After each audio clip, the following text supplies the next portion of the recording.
Hey everybody, Zach here at the Goat Guys. Welcome back to another video.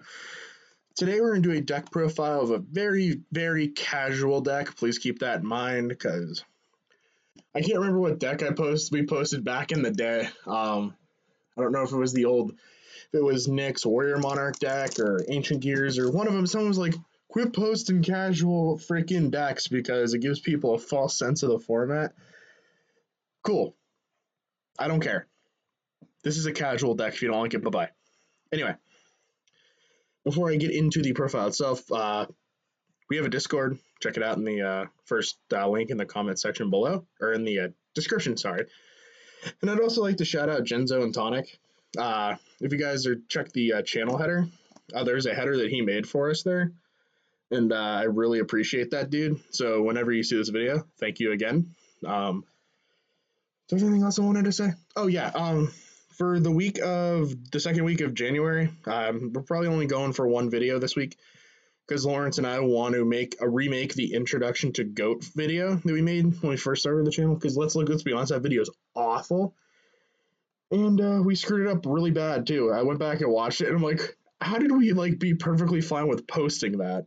So yeah, this will probably be the only video this week, unless me and Lawrence finally get to record over the weekend because I'm recording this on Friday the 8th. Anyway, let's get into this shit. So this is Armed Dragons. The deck is actually very fun, again, but as I said, it's casual, so if you don't like non-meta or competitive decks, you probably want to click off. I've had a solid run testing this. It's not gonna... This shouldn't be in the main deck. That should be in the side. Anyway. Let's get into it. So we're playing 3 Armed Dragon level 3, 3 Armed Dragon level 5, and 2 level 7. This is kind of like the main engine of the deck. Of course, we're playing floaters, but that's, Anyway. So Armed Dragon level 3 is a 1200-900 Dragon Wind effect monster. During your standby phase, if this card is face up on the field, you can send it to the graveyard to shit out a Armed Dragon level 5. Armed Dragon level 5 is a 1 tribute monster, so keep in mind, if you draw this, you can hard tribute summon it, which is fantastic. He reads the effect that you can send 1 card from your hand to the graveyard and destroy 1 face-up monster on your opponent's side of the field that has attack equal or less than the attack of the monster you discarded. So, you can discard an Armed Dragon level 7 and basically pop anything that isn't a BLS, which is insane, by the way. I just wish there was a better, 3,000 attack point monster that won't just, brick your deck, unfortunately, and that's other than BLS, there really isn't any unless you wanted to, play a Rogue of Blue Eyes. And then if this monster destroyed a monster by battle during end phase, you can send to the graveyard to summon level 7 from your hand or deck. Level 7 is the big boy of the deck. He cannot be normal summoned or set. You have to special him from Armed Dragon level 5, which is why we only play 2. Because you'll probably only resolve 1 in a game, sometimes none, because sometimes slightly bigger Monarch beatdown is better sometimes. Anyway, he has the same effect, a similar effect to Armed Dragon level 5, where you can discard 1 monster from your hand and destroy all monsters your opponent controls that attack less than or equal to that monster. So yeah, you can pitch another one, and you just nuke their field most of the time. So for floaters, we play 3 Masked Dragon. This is just a floater. If you have this card destroy the battle in the graveyard, you can special any dragon with 15 or less attack from your field, and then shuffle your deck. We play 1 Flying Kaminari, number 1. It's just a 4th floater because I wanted 1 more. Some lists. I looked at some lists when I was fixing the deck and starting to test it again. So shout out to Cardmaster Brian and the Retro Expert, whose lists I looked at for inspiration and then went from there. Cardmaster Brian, I believe, was playing the full 3 and playing cards like Grey Wing is more float targets, but I just prefer Mass Dragon, just being able to turbo into these, and Element Dragon. So Element Dragon's a card that I read and I'm like, this actually isn't bad. So this monster gets the following effect based on the monsters you have on the field: fire and wind. So these are all winds, and your masked dragons are fire. This is in the wrong spot. Sorry. If this is a fire, if it's with Master Dragon, he's now a 2k beatstick. But if you have a wind monster, and this is what piqued my interest in the card, If you have one of these on the field and he destroys a monster by battle, he can attack again. So that I thought was super cool. It's the same principle as this is Greywing, who also you just have to discard a card instead of controlling one. But I just feel like this is better because it's slightly bigger. And then the last dragon we can float into is Twin-Headed Behemoth. He's insane. And most people, this card's limited, which is makes sense. But during the end phase, this card is destroyed on the field and sent to the graveyard. You can special summon this card from your graveyard. But its attack and defense become 1,000. So, super cool because it makes your tribute engine go. I love it. This card's awesome. So we're playing a mini warrior and like it's just a 2-card warrior engine. So this deck has a little bit of issues with spot removal sometimes. So I'm just playing a DD Warrior Lady and Exiled Force. Hey, free outs, guys. One Tsukiyomi for Monarchs. Because Monarchs are awkward because they also can just tribute your Armed Dragons with Soul Exchange, which is very annoying because, again, gimmicky decks lose to like everything good sometimes. The Zook's just there for the Monarchs. Cyberjar is good because you can just float into like half this deck. Like literally, the only targets you can't summon are 5, 7, and Sook. Everything else you can summon off Cyberjar. And then we play the Tribe and the Serpent, for outs. And then Sangan because it searches literally the entire deck except these 5. So again, really good. So for spells, we're playing 2 Brain Control and 2 Creature Swap. The thought process behind Brain Control here is I don't want to play Soul Exchange because then you can't attack. And you're trying to be very aggressive. Who set their car? Anyway, I hope you guys didn't hear that. Someone set off their car alarm outside. Anyway, taking your opponent's monster and then attacking with it and or tributing it for a level 5 is really good. Because we're playing a lot of floaters, we are playing the creature swaps as well. This just giving your opponent one of these, smacking into it, summoning one of these guys is really good. And then for the standard goat cards, like I know like a lot of floating decks play this, but not a lot of decks play this card unless it's Monarchs.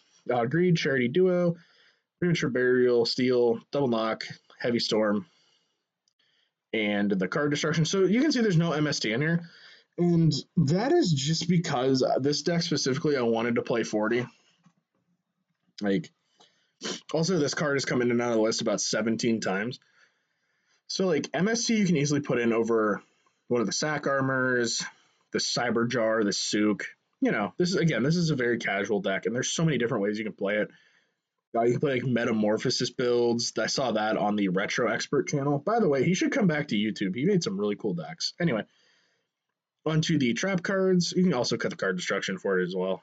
You play 2 Sack, 1 Mirror Force, 1 Ring, 1 Torrential, and 1 Call. And that is the current main deck I'm playing. So this deck can easily change, and I'll probably change it a bunch of times. But here are some other cards that I had tested in the deck. And I just thought these cards were super cool and did some fun things. So these two kind of go 1-1 together, Spirit Dragon and Dragon's Rage. So this Spirit Dragon is a 1900 Dragon Wind with 0 defense. If this card attacks a defense position monster, you can do Piercing, and then it's changed to defense position at the end of damage step. So he just is a Piercer, and the thought about Dragon's Rage is during battle between a dragon and a defense monster whose defense is lower, you do Piercing. So it's just like the same principle. These two kind of surpass the same idea. Greywing is a level 3 13,700 dragon. Where during your main phase, if you could main phase 1, you can discard a card and then he gets attacked twice. I just thought this was better just because it means you have more pressure. This thing's just like Mataza the Zappers. It's just the worst Mataza. Level Up is a card that keeps coming in and out of the deck as well. Like Stamping Destruction and Level Up, that's not Stamping Destruction. Anyway, just come in and out of the deck a ton. Because you're like, oh, this card must be insane, right? Yeah, you brick on it. Which is my biggest problem with the card. Stamping Destruction, for those of you who don't know, is a archetypal or typal MST where if you control a dragon monster, you can target a spell or trap on the field, destroy it, and then inflict 500 to your opponent. So that's really cool. Unless you want to destroy your own thing for some reason, then you take 500. Though in this deck, there's no reason for that. Rising Air Current is a super interesting card. So the attack of all your wind monsters goes up by 500, and then their defense drops by 400. So this card's interesting solely because this comes 2,900, this comes 33, which a lot of decks that aren't Chaos have issues outing that.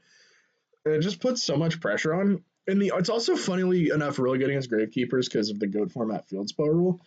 Um, so you win the field spell thing. And then the last card is Burst Breath. You contribute one dragon monster and then destroy all face-up monsters on the field whose defense is less than equal to the attack. So like you sack one of these, you just like nuke everything, which is kind of cool. But I just wanted the deck to be more like not like, oh hey, these are dragon cards, let's play them. And I wanted to stay away from that because like back when I first got into Goat, like if I could think of something that worked even in the slightest, I threw it together and I played all these gimmicky cards in it. And I'm trying to like make bad decks good. Put air quotes around good, by the way, because this deck is just hard to make good. But like so far in testing, this list has been like the best variant. Like these two have been the worst cards in testing. Like by the way, with profiles now, I think I want to talk about like stuff like this more at the end. This card was in the deck for like all of 10 minutes, and then I immediately swapped for this. So this was just better. This card, these as I said, these two are in and out of the deck a ton.